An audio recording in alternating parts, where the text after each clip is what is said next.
Dear students, हम आज MA final में 6 पेपर में राजस्थान सिविल सेवा अपील अधिकरण के बारे में जानेंगे। इसके बारे में अध्ययन करेंगे।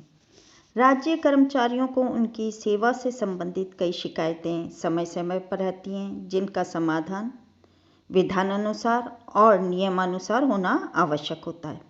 कई शिकायतों का निपटारा तो प्रशासनिक स्तर पर ही हो जाता है, लेकिन कई ऐसे मामले हैं जिनका न्यायालय के माध्यम से ही समाधान संभव है, हल संभव है।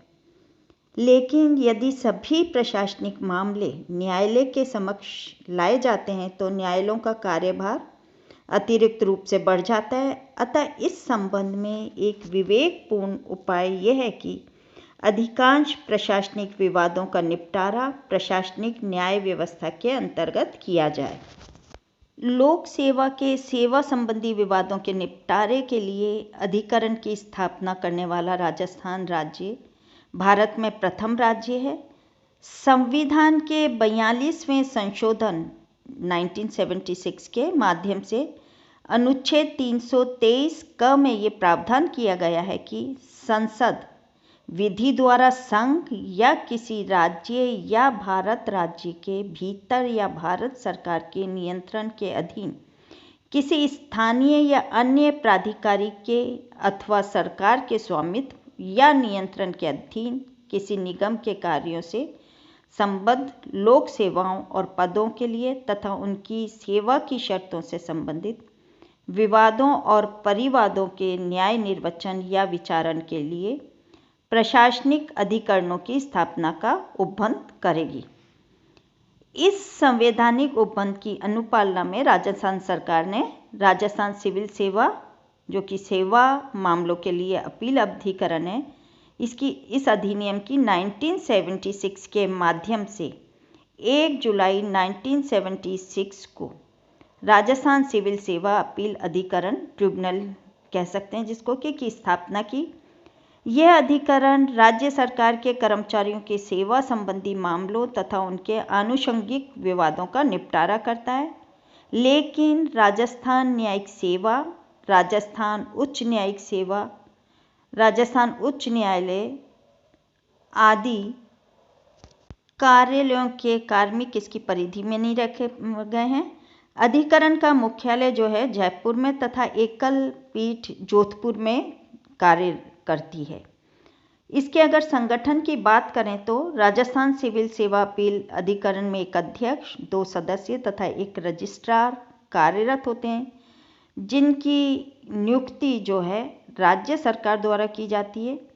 अधिकरण की जो प्रशासनिक तथा न्यायिक कार्यवाहियों में सहायता प्रदान करने हेतु अन्य कार्मिक भी समय समय पर आवश्यकता अनुसार पदस्थापित किए जाते हैं।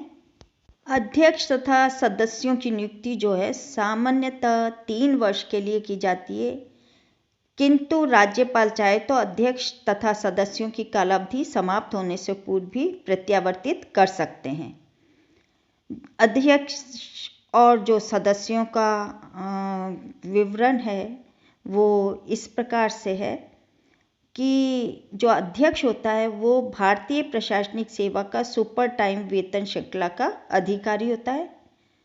वहीं सदस्य जो है राजस्थान उच्च न्यायिक सेवा का अधिकारी तथा दूसरा सदस्य भारतीय प्रशासनिक सेवा का सेवानिवृत्त या राजस्थान प्रशासनिक सेवा या राजस्थान लेखा सेवा या अन्य राज्य सेवा का अधिकारी होता है।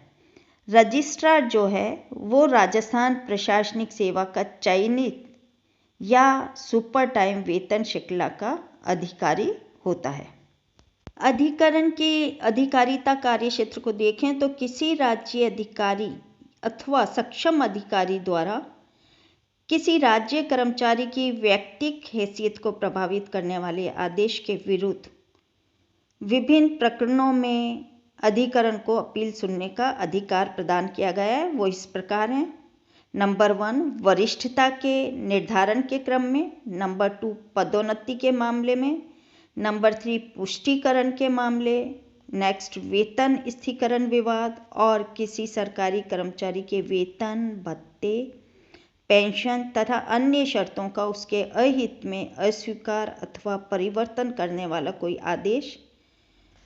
साथ ही उच्च सेवा श्रेणी अथवा पद पर स्थापना होते हुए निम्न श्रेणी या पद पर पदावनति के मामले जो कि दंड स्वरूप न हो, और पेंशन रोकना अथवा अधिकतम पेंशन अस्वीकार करना, लेकिन ये भी दंड स्वरूप न हो। स्थानांतरण से संबंधित मामले भी और कोई मामले जो राज्य सरकार द्वारा अधिसूचित करें। ऐसे आदेश जिनके विरुद्ध अधिकरण में अपील की जाती है को पुष्ट करने, परिवर्तन करने या उसे प्रत्यावर्त करने या निर्देशानुसार नए सिरे से विनिश्चित करने के लिए प्रकरणों को प्रतिप्रेक्षित करने की शक्ति किसके पास है? इसकी शक्ति अधिकरण के पास है। अधिकरण द्वारा पारित आदेश बाध्यकारी होते हैं और इनके विरुद्ध किसी भी न्यायालय में अपील नहीं की जा सकती है, लेकिन उच्च न्यायालय में याचिका दायर करने की छूट है। अधिकरण की शक्तियों की बात करें तो राजस्थान सिविल सेवा अपील अधिकरण को अपनी प्रक्रिया के संबंध में ठीक वही शक्तियां प्राप्त हैं जो किसी सिविल न्यायालय को सिविल प्रक्रिया संहिता 1908 के अंतर्गत किसी वाद पर विचार करते समय होती हैं। किसी व्यक्ति को सम्मन करने तथा उसकी उपस्थिति कराने, किसी दस्तावेज को प्रस्तुत करने तथा साक्ष्यों व दस्तावेजों के परीक्षण से संबंधित यह शक्तियां इस अधिकरण को अपना कार्य संपन्न करने में सहायक होती हैं। जिस व्यक्ति का साक्ष्य यदि किसी छानबीन किए जाने वाले मामले में आवश्यक हो तो अधिकरण उसका साक्ष्य अभिलिखित कर सकता है।